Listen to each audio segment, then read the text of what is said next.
Oke, Assalamualaikum warahmatullahi wabarakatuh. Waalaikumsalam warahmatullahi wabarakatuh. Selamat malam semuanya. Jadi pada malam hari ini kita akan membahas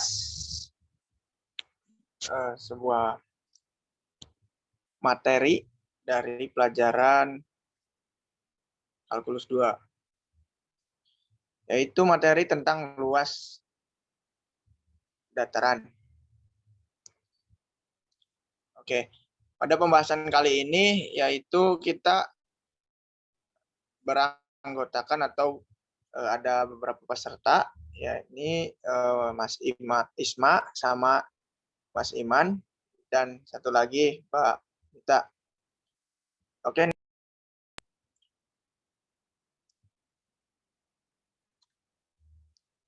Pada luas daratan, yaitu luas bidang daratan, luas daerah bidang datar yang ditinjau dari koordinat kutub, aplikasi integral sangatlah banyak. Salah satunya mencari luas daerah. Dalam pembahasan ini akan dibahas tentang cara mencari luas bidang datar antara dua kurva. Kurva-kurva yang diamati adalah kurva yang muncul dalam persamaan kartesius, persamaan parameter, dan persamaan kutub. Apabila dengan koordinat kartesius, unsur luas dasar adalah luas persegi panjang.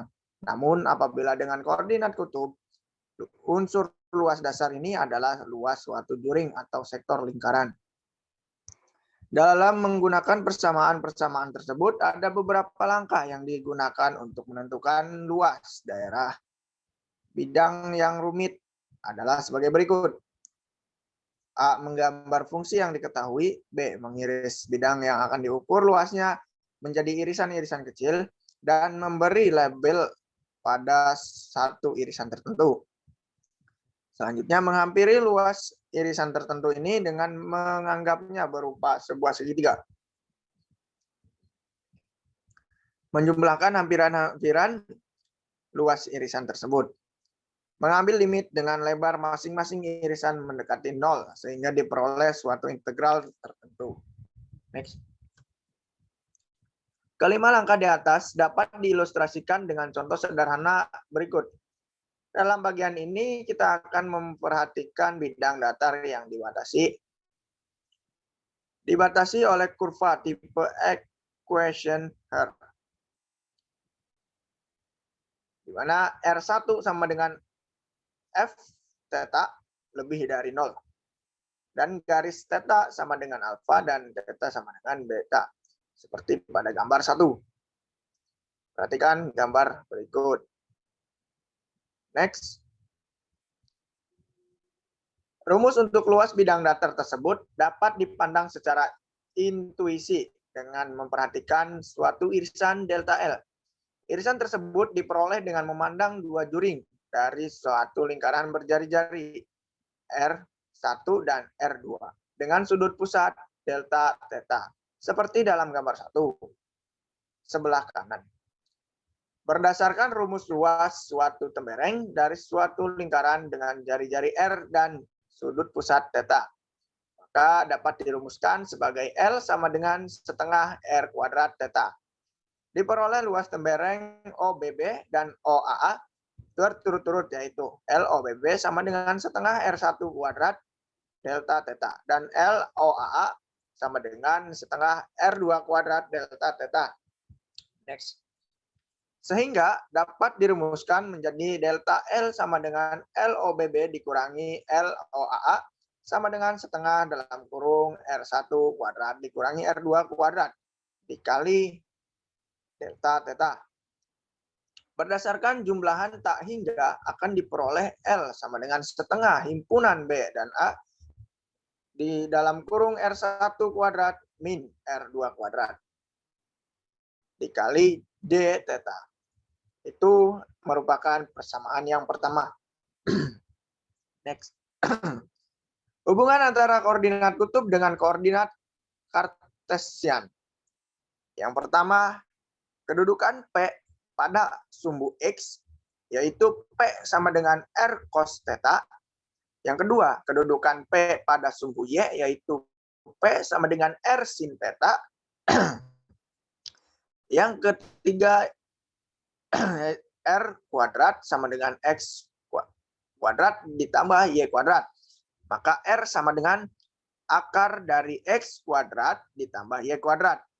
Yang keempat, tan theta sama dengan R sin theta dibagi R cos theta sama dengan Y per X. Di mana theta sama dengan arc tan Y per X. Menentukan luas daerah yang dibentuk oleh sudut tertentu. Perhatikan gambar berikut ini. Next. Langkah yang dilakukan hampir sama dengan langkah-langkah sebelumnya, yaitu yang pertama adalah memotong, namun perbedaannya di sini adalah kita memotongnya seperti memotong kue bolu. Kemudian, kita hampiri potongan-potongan tersebut dengan luas segitiga. Perhatikan gambar berikut ini. Pada gambar di atas, kita diketahui bahwa luas sebuah segitiga adalah setengah kali alas kali tinggi. Dari gambar di atas, maka luas segitiga dapat diperoleh dengan rumus delta segitiga A sama dengan setengah kali A dikali alas dikali tinggi sama dengan setengah R D theta dikali R. Delta segitiga A sama dengan setengah dikali R kuadrat dikali D theta. Maka A sama dengan himpunan N untuk I sama dengan 1 delta AI. Maka A sama dengan sigma N I sama dengan 1 setengah R kuadrat D theta. A sama dengan limit N tak hingga sigma NI sama dengan 1 setengah R kuadrat D theta. A sama dengan setengah himpunan theta per theta 0 R kuadrat D theta. 2. Tentukan luas kardioida R sama dengan A dalam kurung 1 ditambah cos theta. Dari gambar di atas, kita bisa melihat bahwa gambar tersebut simetris. Sehingga kita cukup menghitung setengah dari bidang tersebut. Dan nantinya hasilnya kita kalikan 2. Maka S sama dengan 2 setengah himpunan 0 pangkat pi dikali A pangkat 2 atau A kuadrat dalam kurung 1 plus cos theta kuadrat dikali D theta. Maka S sama dengan A kuadrat himpunan 0 pangkat pi 1 ditambah 2 cos theta ditambah cos kuadrat theta dikali D theta sama dengan A kuadrat himpunan 0 pangkat pi 1 D theta ditambah 2 himpunan 0 pangkat theta cos theta D theta ditambah cos 2 theta ditambah 1 dibagi 2 atau cos 2 theta ditambah setengah dikali D theta. Next. Demikianlah sedikit pembahasan materi dari saya. Kurang lebihnya mohon maaf. Wabillahi taufiq wal hidayah. Assalamualaikum warahmatullahi wabarakatuh. Waalaikumsalam.